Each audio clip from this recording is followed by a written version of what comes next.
Après avoir lu le verset suivant dans l'Écriture, « Si tu confesses de ta bouche le Seigneur Jésus, et si tu crois dans ton cœur que Dieu l'a ressuscité des morts, tu seras sauvé. » Romains 10, 9.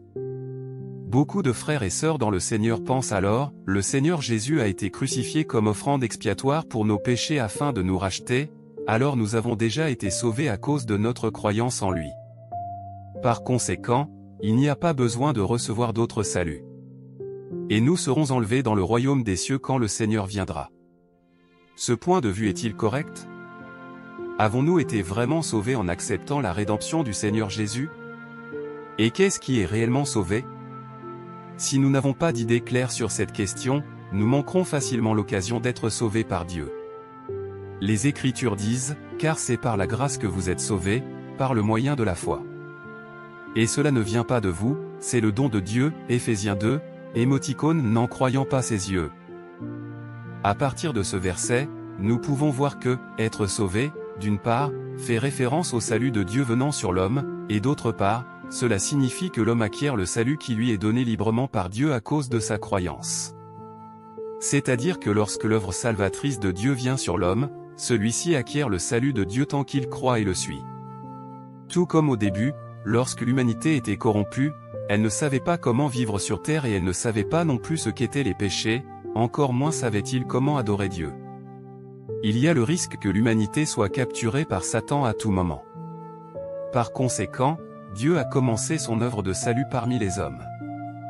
À l'ère de la loi, par l'intermédiaire de Moïse, Dieu a promulgué des lois et des commandements, a conduit son humanité nouvelle-née à vivre sur la terre, prenant soin d'elle pour sa nourriture, ses vêtements, son abri et son transport, lui apprenant comment s'entendre avec les autres, comment l'adorer et le servir.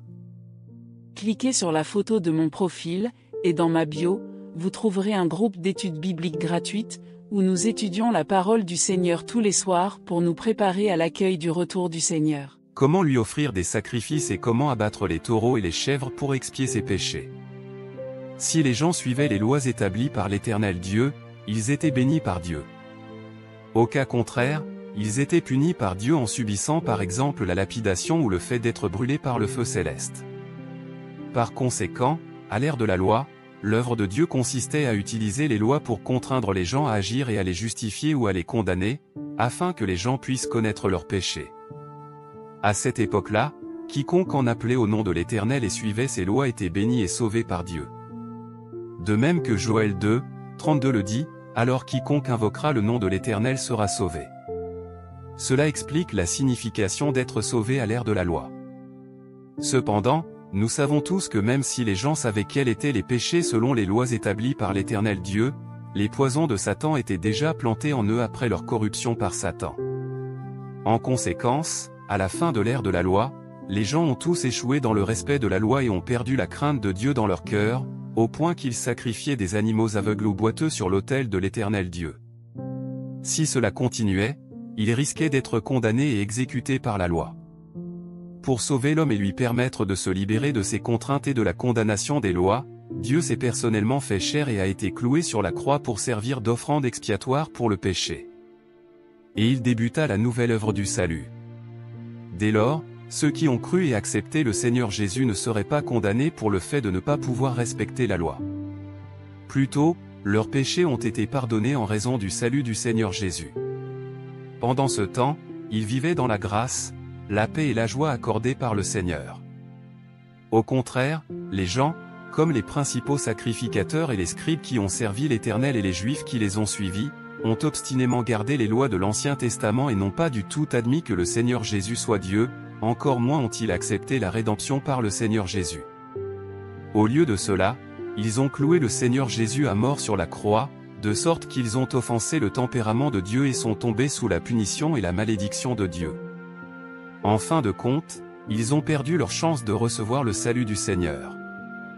Cliquez sur la photo de mon profil, et dans ma bio, vous trouverez un groupe d'études bibliques gratuites, où nous étudions la parole du Seigneur tous les soirs pour nous préparer à l'accueil du retour du Seigneur. À l'ère de la grâce, le Seigneur Jésus a pardonné nos péchés et nous avons été sauvés par notre foi.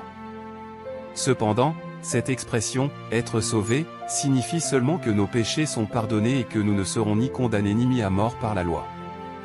cela ne signifie pas que nous avons été purifiés et libérés de l'esclavage et des liens du péché, et encore moins que nous puissions entrer dans le royaume des cieux.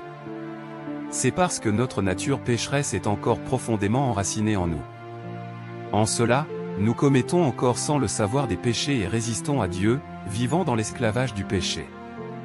Proposons quelques exemples. Nous savons tous que le Seigneur Jésus nous a appris à être tolérants et patients avec les autres et à aimer notre prochain comme nous-mêmes. Cependant, étant donné que d'autres affectent nos propres intérêts et nous-mêmes, nous avons souvent des préjugés à leur égard. Alors nous ne pouvons pas les supporter ou les traiter avec amour mais même continuer à les haïr à l'intérieur de nous-mêmes. Le Seigneur nous a appris à être purs et honnêtes comme les petits enfants quand nous parlons et agissons. Mais pour protéger nous-mêmes et notre propre statut, nous mentons toujours et trompons. Le Seigneur nous a appris à rendre grâce en tout. Mais en cas de circonstances défavorables ou de désastre, nous nous plaignons sans le savoir et nous comprenons mal Dieu, et nous perdons même la foi en Dieu. Les Écritures disent, la sanctification, sans laquelle personne ne verra le Seigneur, Hébreux 12, 14. Le Seigneur est saint. Mais maintenant, nos tempéraments sataniques corrompus n'ont pas été éliminés et nous n'avons pas été purifiés, alors comment pourrions-nous être en mesure de venir à la présence du Seigneur? Comment pourrions-nous dire que nous avons été vraiment sauvés? Cliquez sur la photo de mon profil, et dans ma bio, vous trouverez un groupe d'études bibliques gratuites, où nous étudions la parole du Seigneur tous les soirs pour nous préparer à l'accueil du retour du Seigneur. Alors, qu'est-ce que réellement être sauvé? Lisons ces mots. Dieu dit, car, à l'ère de la grâce, les démons étaient chassés des hommes par l'imposition des mains et la prière, mais les tempéraments corrompus des hommes demeuraient toujours. Les hommes étaient guéris de leurs maladies et leurs péchés étaient pardonnés, mais le travail sur la manière de chasser les tempéraments sataniques corrompus en eux n'était pas encore fait. Les hommes étaient sauvés et leurs péchés étaient pardonnés seulement à cause de leur foi, mais la nature pécheresse des hommes n'était pas extirpée et demeurait toujours en lui. Les péchés des hommes étaient pardonnés par Dieu incarné, mais cela ne signifiait pas que les hommes n'avaient plus de péché en eux. Les péchés de l'homme pouvaient être pardonnés par le sacrifice d'expiation, mais quant à la manière d'en arriver à ne plus pécher et la manière d'extirper sa nature pécheresse et de la transformer, cela restait un problème insoluble. Les péchés des hommes ont été pardonnés à cause de l'œuvre de la crucifixion de Dieu, mais les hommes ont continué à vivre selon leur tempérament satanique corrompu du passé. Donc, les hommes doivent être complètement sauvés de leur tempérament satanique corrompu afin que leur nature pécheresse soit extirpée à jamais, et ne puisse plus se développer, permettant ainsi au tempérament des hommes d'être transformés. Cela exige que les hommes comprennent le chemin de la croissance dans la vie, la voie de la vie et la façon de changer leur tempérament. Cela exige aussi que les hommes agissent conformément à cette voie afin que leur tempérament puisse changer progressivement, que les hommes puissent vivre sous l'éclat de la lumière, qu'ils puissent faire toutes choses en accord avec la volonté de Dieu, qu'ils puissent rejeter leur tempérament satanique corrompu, qu'ils puissent se dégager de l'influence des ténèbres de Satan et ainsi sortir complètement du péché. Alors seulement les hommes recevront le salut en plénitude.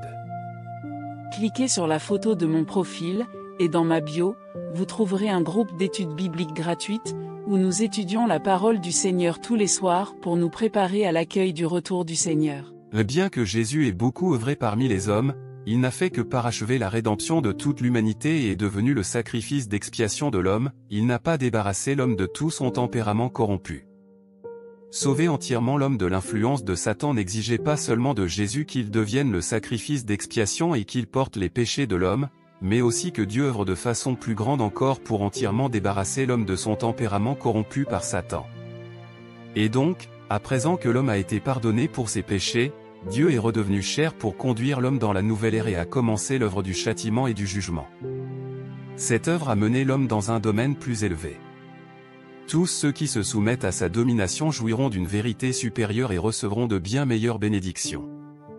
Ils vivront véritablement dans la lumière et gagneront la vérité, le chemin et la vie. À partir des paroles de Dieu, nous pouvons voir que dans l'ère de la grâce du Seigneur Jésus fit juste l'achèvement de l'œuvre de rédemption de l'humanité, mais il ne fit pas l'œuvre du jugement et de la purification de l'homme, et notre saleté et notre corruption existent encore en nous.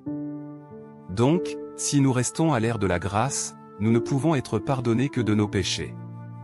Mais puisque notre nature pécheresse reste enracinée en nous, nous révélons toujours sans fin notre tempérament satanique corrompu.